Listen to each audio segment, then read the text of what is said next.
Hi everyone, in front of me I've got a OnePlus 13 and let me share with you how to check the total screen time on this device.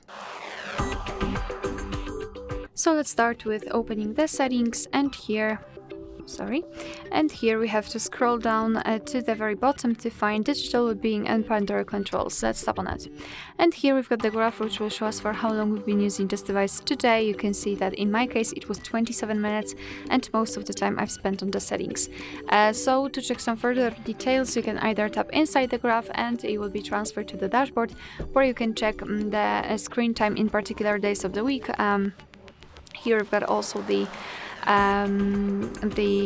exact time you've spent on the specific apps, and the second way is to tap directly on the app. So for example, settings, camera, contacts, whatever. Just tap on it and again you've got the dashboard, and this time actually it is connected with this one app only. Alright, so that will be all. Thank you so much for watching. I hope that this video was helpful, and if it was, please hit the subscribe button and leave the thumbs up.